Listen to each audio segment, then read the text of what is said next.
back with Mr. Jeff Beck once again. It's been a while. How you doing, bro? Good to see you. Hi, guys. Welcome to Lee Reacts. Hope everyone's having a good day. I know I am. We're back on the Patreon pick from our patron, CeeCee. Thank you for your support, CeeCee. I truly appreciate you. I really do. We're going to be listening to the Jeff Beck group from their debut album. It was released in 1968, I believe. Yep, July of 1968. It's called Truth by the Jeff Beck group. We're going to be listening to the last track on side 2, which is I Ain't Superstitious. It's a cover of Willie Dixon. That was originally recorded in 1961 by Howlin' Wolf. But it was written by Willie Dixon. And this is featuring Rod Stewart on vocals, which I don't believe we've heard Rod Stewart on the channel before. I've obviously heard the name before, but it's just through like pop culture osmosis and such, and classic rock radio probably. But let's go. I'm excited. If y'all aren't subscribed, please help a brother out. Click that icon right below my face. It really helps the channel out. Leave a like and a comment too. We just did a Yardbirds track yesterday. Obviously, I don't think Jeff was on that one. That was Jimmy Page, but it's just crazy how all the bands intersect. Somebody sent me a book of the it's like a family tree of all the rock bands. Absolutely fascinating book. Like, it really is. I think that was Clay who sent me that. So thank you, my friend. He also sent me this. What a man. All right. Jeff Beck, or the Jeff Beck group, I should say. I Ain't Superstitious. 3, 2, 1, go.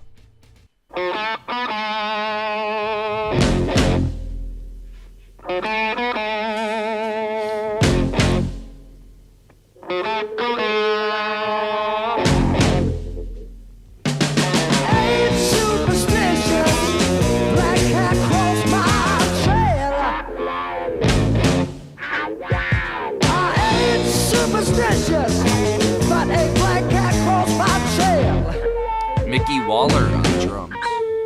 Bad luck ain't got me so far, and I won't let it stop me now. The dogs begin to bark all over my neighborhood, and that ain't all.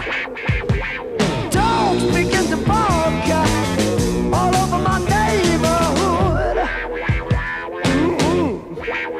This is a mean old world to live in, and I can't face it all by myself. Get on.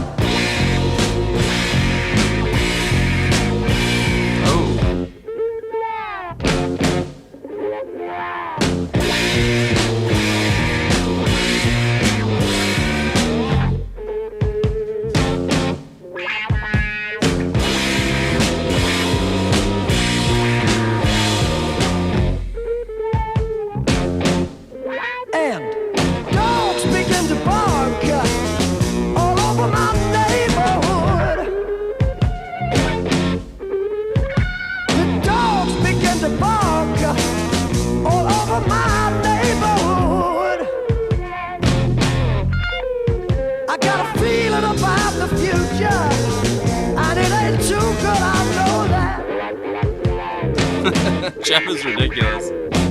Sounds so good.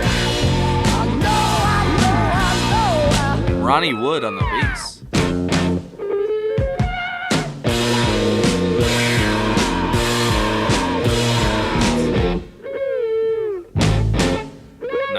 '68. Wow.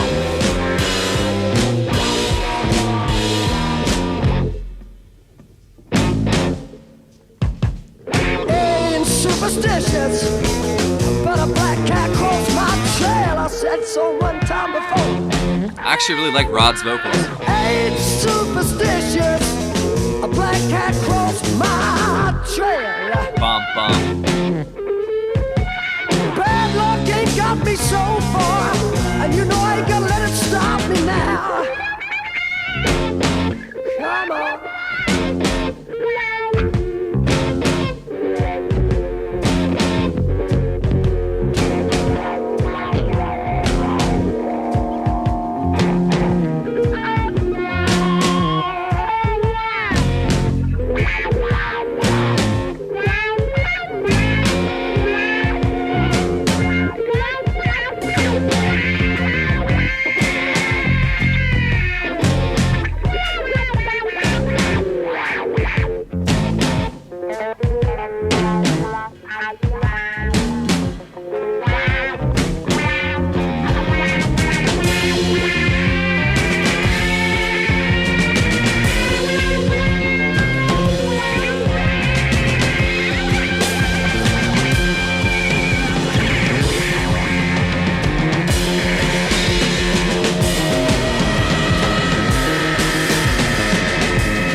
get it.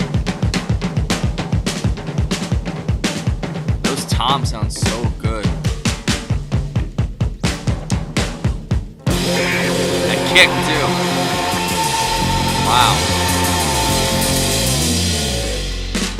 That's how they end the album.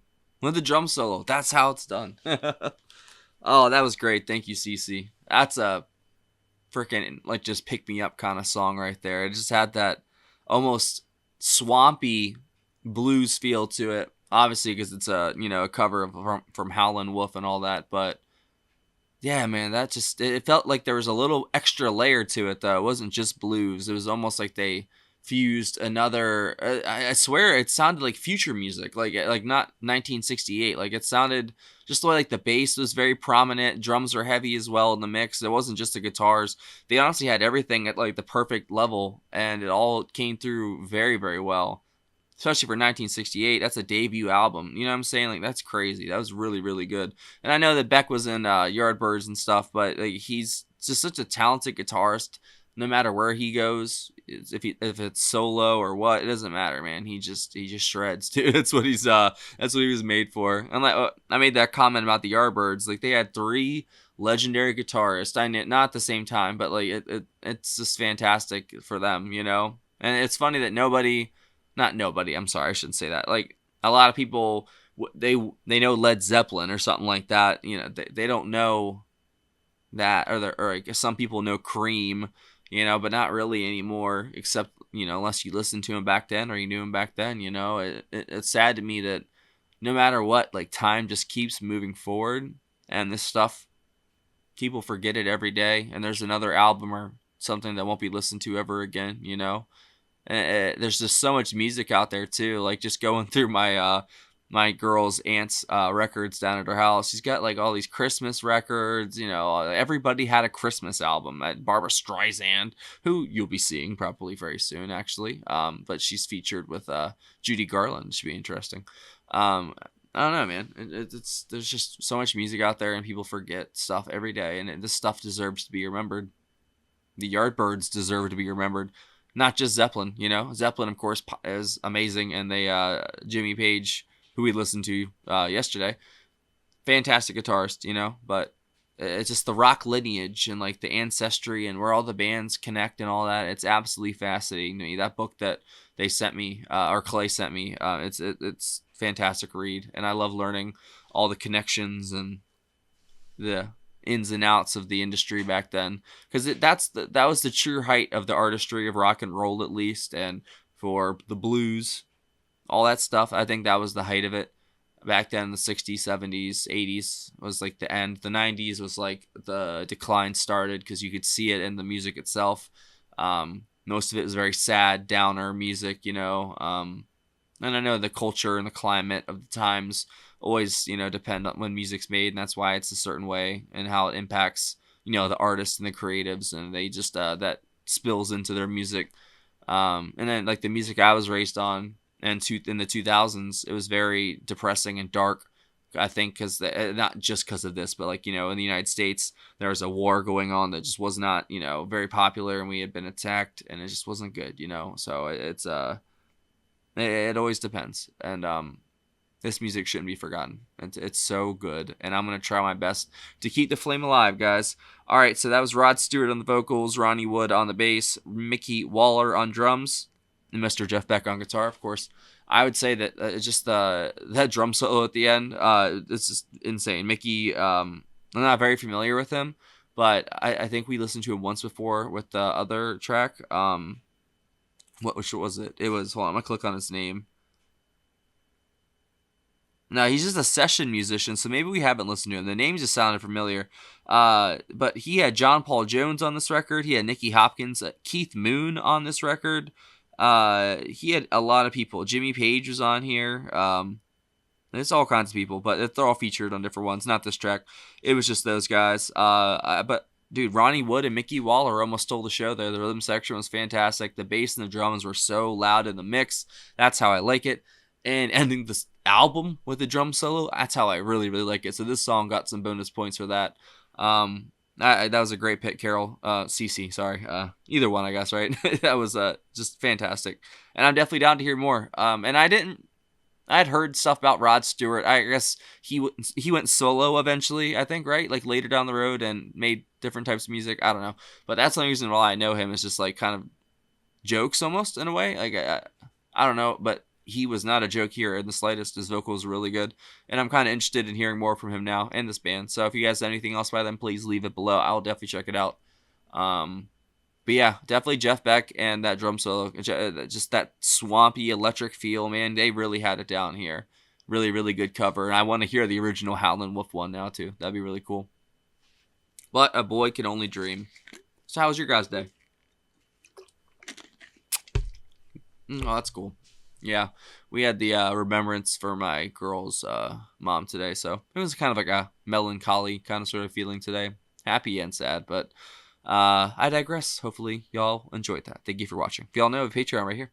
That's a picture of it. There's a link in the description. I'm hiding from the camera. Haha, didn't see me. If you join the $15 tier or up, you get one free request a month. And if you join any of the tiers, you get access to all of our Black videos and full album reactions. Hours and hours of videos you have not seen on there. If you're a fan of the channel, you are missing out. And any tier gets access to our patrons only Discord as well for voting on songs and for, spotlight artists of the month and stuff like that. That's worth it, man. We'd love to have you. There's also a PayPal as well and a Cash App in the description if you want to send a request or a tip in that way. Thanks for watching, guys. I will see y'all the fuck later.